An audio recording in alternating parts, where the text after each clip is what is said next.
Hello, my name is Peter Germain. I'm a PhD student in medical physics at the University of Massachusetts Lowell.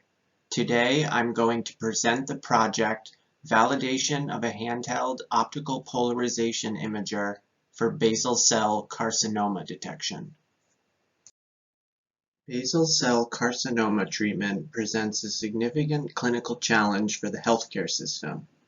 With 4.3 million new cases of BCC diagnosed in the United States each year, costing in excess of $3.8 billion.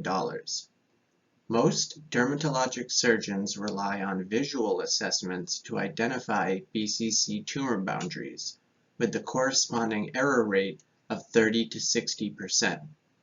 Optical polarization imaging, or OPI for short, is being investigated to guide skin cancer surgery. Tumors disrupt the dermal collagen structure by physically interrupting the matrix of collagen fibers and by secreting protease enzymes that degrade the protein structure. Previously, a pilot trial with 53 non-melanoma skin cancer cases was conducted, and the OPI technology demonstrated a sensitivity of 100% and specificity of 98%. Here's how optical polarization imaging works. Linearly polarized light is used to illuminate the skin. Light remitted from the superficial layers is single scattered and remains copolarized with respect to the incident light, whereas light remitted from the deeper tissue layers undergoes multiple scattering events and becomes randomly polarized. This signal can be approximated as containing half copolarized and half cross-polarized components. A linear polarizer set at the cross-polarized position serves to reject the copolarized light, and an image is formed from only the cross-polarized signal coming from the deeper tissue layers. Light is absorbed in skin by pigmentation in components of blood including oxyhemoglobin and deoxyhemoglobin.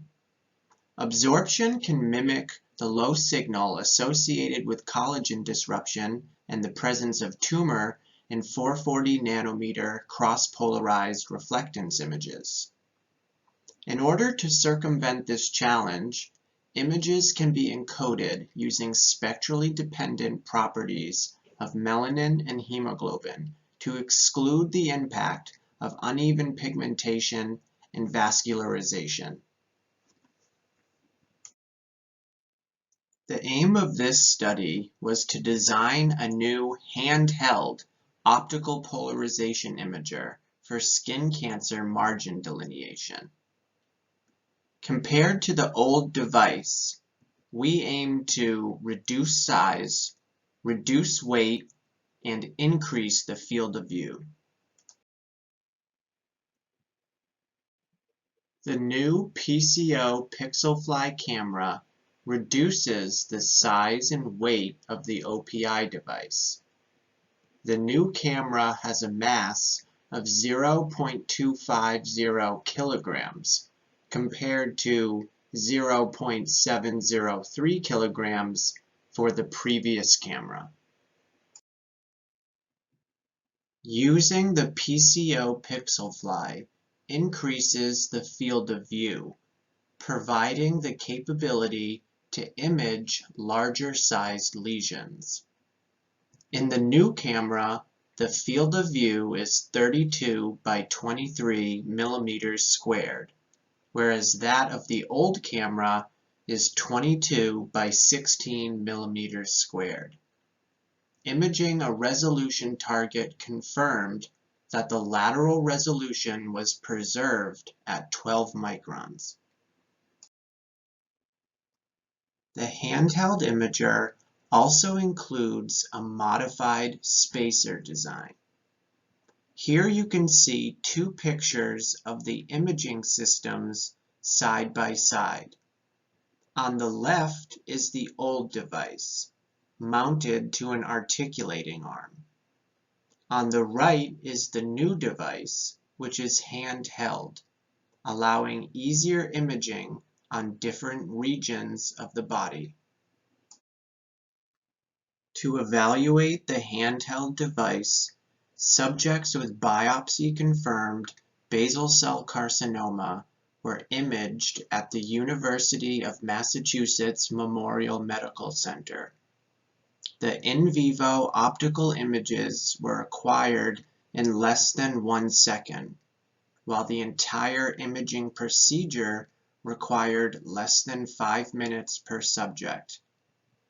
Cross-polarized images acquired at 440 nanometers displayed dermal collagen structure, whereas those acquired at 640 nanometers displayed surgical marker used to outline the clinical tumor border, as shown at the bottom of this screen. Spectrally encoded images were then compared with visual preoperative margin estimates performed by the surgeon. This slide shows an example case where the skin cancer was completely removed in one surgical stage. Panel A is the preoperative clinical photograph, where purple dots are marks drawn by the surgeon to outline the estimated tumor boundary. Panel B is the 440 nanometer cross-polarized image. Panel C is the 640 nanometer cross-polarized image. Panel D shows the grayscale spectrally encoded image overlaid with the surgical marker in magenta. Panel E is the pseudo-colored spectrally encoded image overlaid with the surgical marker. Here, red, yellow, green, and blue colors represent healthy collagen structure, whereas black and purple colors are regions exhibiting low reflectance signal corresponding to disrupted collagen and tumor involvement.